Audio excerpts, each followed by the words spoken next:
It's your girl Harpo. Welcome to this episode of Brown Girl Guild titled My Best Situationship. This season is season 6 of Brown Girl Guild, and I'm leading you all through my love life. And we have very funnily titled this season Harpo's Love Life, a series of misfortunate events, because it seems like my dating life has been literally that, just a series of misfortunate events. And I mean, like through all the misfortunate events, I've grown a ton. I regret nothing. And there's been tons of lows, yes. And, there's been a lot of heartbreak and I've cried a lot. And, I've attached myself to all these men. But I've also had some highs and I've also had some good times. And nonetheless, through all of it, I've really grown a lot. I've really, really learned a lot about myself. And, my relationships and my situationships have, been the point and the place of a lot of growth for me. So this episode titled My Best Situationship, I felt like I don't want to keep talking about all the negative stuff, right? Like I don't want to talk about everything that was shitty. I want to talk about some of the good stuff as well. And so of all the situationships that I've had, there was only one that was really good. There was only one that went really well, and I can still look back at fondly, and feel really good about it. Like it was a good time, it was a good experience, and obviously, like I mean, we're not together, right? Like we're not really in each other's lives right now, which might be a little bit surprising because how can it be my best situationship if like we're not really in each other's lives anymore? I think that's literally why. I think that like the fact that I can still look back at it so fondly and still think about this person in a very amicable way, even though we're not really in each other's lives anymore, is actually why it's probably the best situationship. So I'm not going to name any names, of course, because I like to keep them mysterious. But if you're the one who I had the best situationship with and you're listening to this, you'll know very quickly that it was you. Okay. So there was somebody that I had met a little while ago, and we connected and we started talking to each other. We were like texting each other back and forth, and then we decided to go out. And I was taken on the best date of my life with this person. Still till this day, no date has topped it. And it was because this person put in a lot of time and effort and energy into the date, right? They took me on an experience that was close to their heart. It was near and dear to their heart. It was something that they enjoyed to do with other loved ones in their life. And it was nice. It was nice to be able to like be invited into something that they experienced so pleasurably. And so it was a great day. We went to like a lovely restaurant, we did an activity, and it was a good time. And I left that exchange feeling really good about it, really happy about it. And like it was interesting because when I first met this person, I was like, well, I don't know if I like see like a long-term future with this person because I don't know if, we're necessarily a good fit for one another. But when I went on that first date, it's not like those doubts went away. It's not like I was like, okay, like I'm not sure if this is like this is something long term. But I had such a good time in the present moment. And I felt like, the entire time I felt so grounded in the present moment. I was so mindful that it felt like I was at peace and I was calm throughout the entire exchange. And that's when I knew like, okay, this is a good thing for me to invest in and spend some time. And still till this day, I think I look back and I think, okay, like even though it didn't last a very long time, the time that we spent together was amazing, right? Like we didn't spend a whole lot of time texting each other all the time. We seldom spoke on the phone. We didn't really ever like FaceTime each other. We did go on a ton of dates. We would sort of hit each other up when we wanted to hang out. When, I remember there was like an exhibit at the gallery that I really wanted to go to. And I knew nobody else in my life would appreciate it. I like hit him up and then we went together. And it was just such a genuine time, right? Like we genuinely enjoyed each other's company. We added value. I mean, I can only speak for myself, really, actually. I want to take that back. Like it was genuinely a good vibe for me. This person added a lot of value to my life. And any time that I spent with them, I really looked forward to it. And I mean, I always left feeling like it left the exchange feeling like not like I wanted to see him right away again in like a really attached way, but like, it was pleasurable to see him again and again. And, and all of it sort of ended, it didn't end sourly. It ended, I would say, on really good terms. I guess the person had realized along the way that they weren't over the person that they were seeing before, that they were in like a more meaningful, intentional relationship with. And he was very honest with me and saying like, hey, like, I'm actually not over the person that I was seeing before. And, instead of leading you on, I just want to be very honest with you and tell you that, I'm not really sure if I'm going to continue seeing you in the same capacity.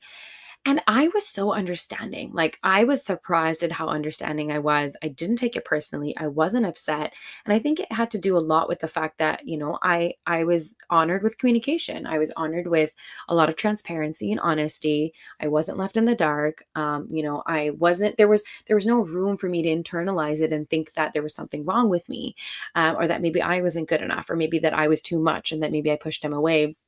The fact that it had everything to do with him and somebody else and nothing to do with me, and the fact that he felt comfortable enough, like telling me that, I think that was probably the best way that that situationship could have ended. And, since then, sometimes we'll see each other around town, we'll see each other out and about. And it's always love. Like, every time we see each other, we like embrace each other. And like, it's not hard for us to like send each other a nice message, just checking in. I mean, like, I feel incredibly guilty because I missed his birthday this year, but that's because my life was so busy and I just didn't know, and all that kind of stuff. But regardless, there was a time earlier this year where, it was a really powerful time for me in my life. And, I received a very nice text message from him, and he was like, like, I'm really proud of you, da da da.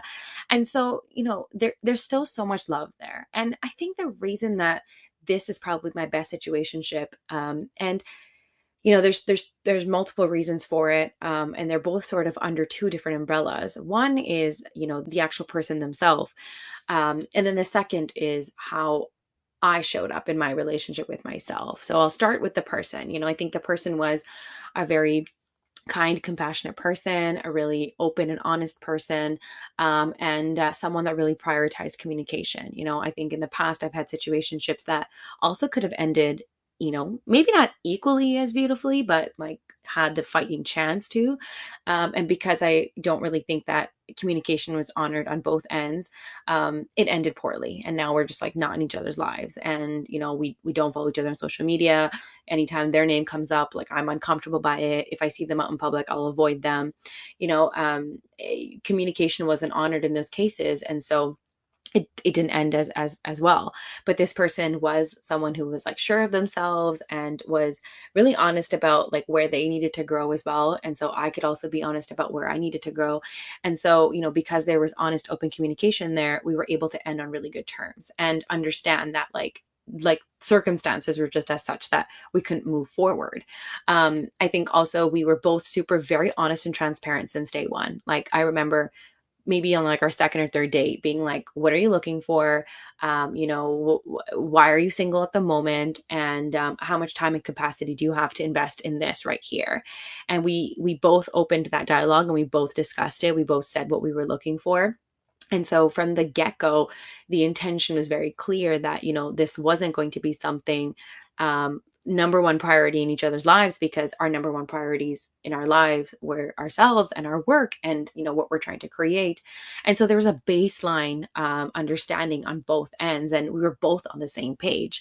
And if, I kind of compare that to other situationships where perhaps we weren't on the same page, we were on very different pages. And instead of addressing that, perhaps I was very quick to pretend like I was on the same page with this other person, as opposed to just honoring how I truly was. But, we had that open discussion at the beginning. And then also, I think like we weren't codependent on each other, right? Like, we didn't enter into our exchange out of codependency or dependency, where we sort of only really hit each other up when we wanted to, spend time with each other out of love, out of interest, out of pleasure, as opposed to like obligation, as opposed to expectation, right? Or that we had to do it, or that's what we were supposed to do. Like, quite frankly, I remember going weeks without even speaking to him, or seeing him, and just sort of picking up where we left off. and then being able to apologize for what, like, I guess not even apologize, but justify why that was, right? And so I think there were so many reasons why it worked because of the person, but also it worked, and it was probably like my best situationship because of how I was, right? Because I was so grounded and rooted. I was very clear in my mind and heart what I wanted and what I didn't want. And I was also very detached from the outcome. I was, acutely aware that perhaps this wasn't something that I was looking for long term, or like, that there was things about this person that didn't necessarily align with the kind of life that I wanted to build. And I was very honest with myself and honest with them. Um, but also that I took it very slowly, right? Like I didn't really jump to show all my cards. I also didn't jump to any conclusions.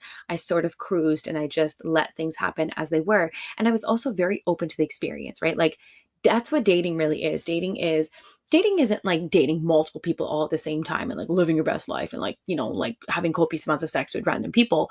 That's like not my definition of dating. My definition of dating is like just having a good time, like enjoying each other's company and taking, what you can and just learning from one another. I think that, in the past, like I've had so many situationships that have ended up in heartbreak because I was so attached. But in this particular situationship, I was very detached. I was very grounded. I was really sure of myself. And I spoke loving affirmations to myself, and the voice in my head was super kind, because I wanted that, right? Because that's where I was coming from.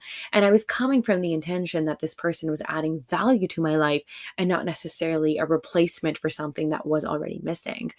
And so for that reason, this situationship was really ideal. Like truly, it was super ideal. There's nothing that I can look back and think to myself like, oh, I wish that was different, or I wish this had gone differently.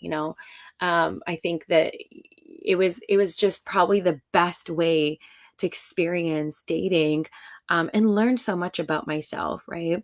And there was so much honesty that I also expressed with myself, right? Like at that time, I remember sending one text message being like, hey, like I don't have the capacity to keep up with conversation right now.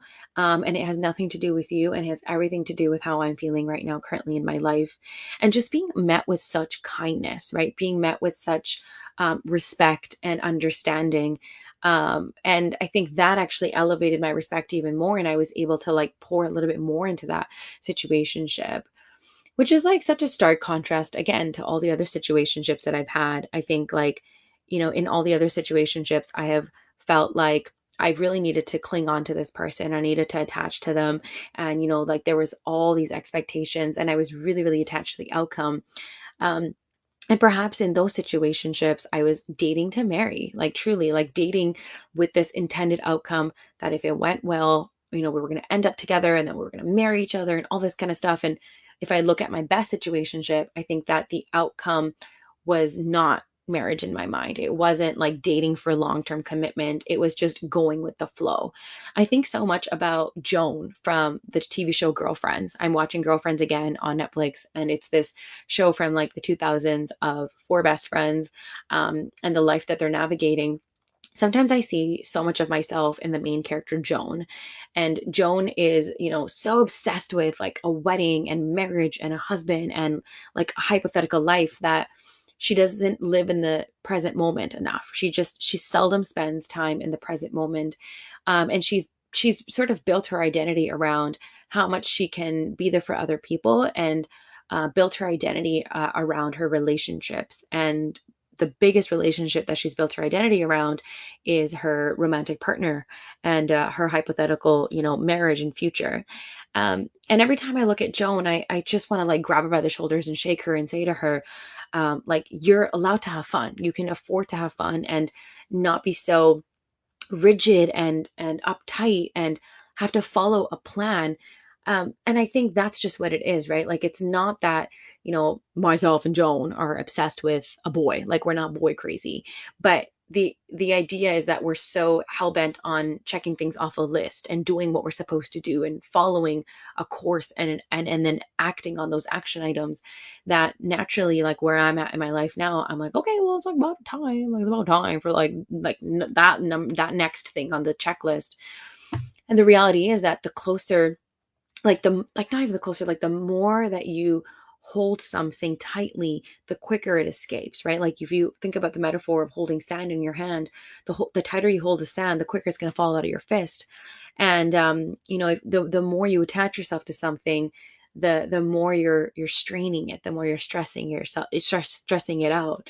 And so, I think it's in letting go, it's in creating flow, and releasing the outcome and releasing yourself from the attachment, that can really make things more pleasurable. It can make it more fun.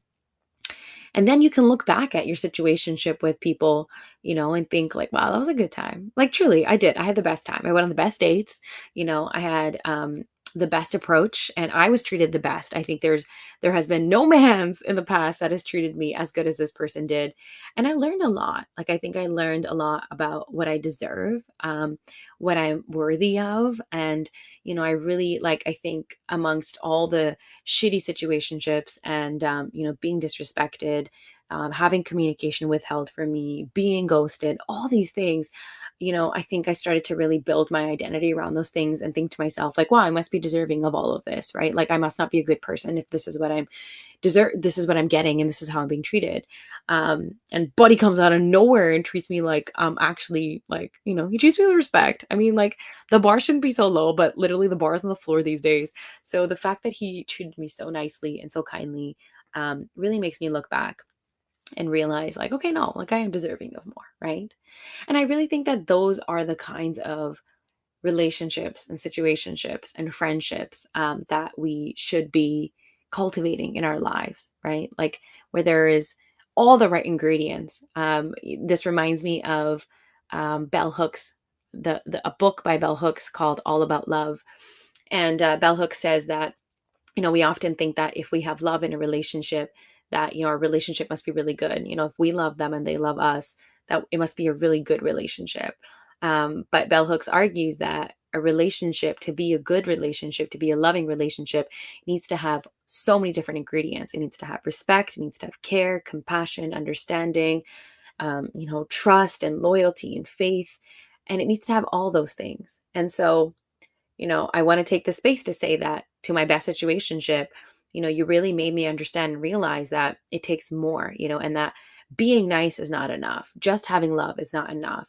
And that to enter into divine partnership, it really has to be an ingredients list full of so much more than just love.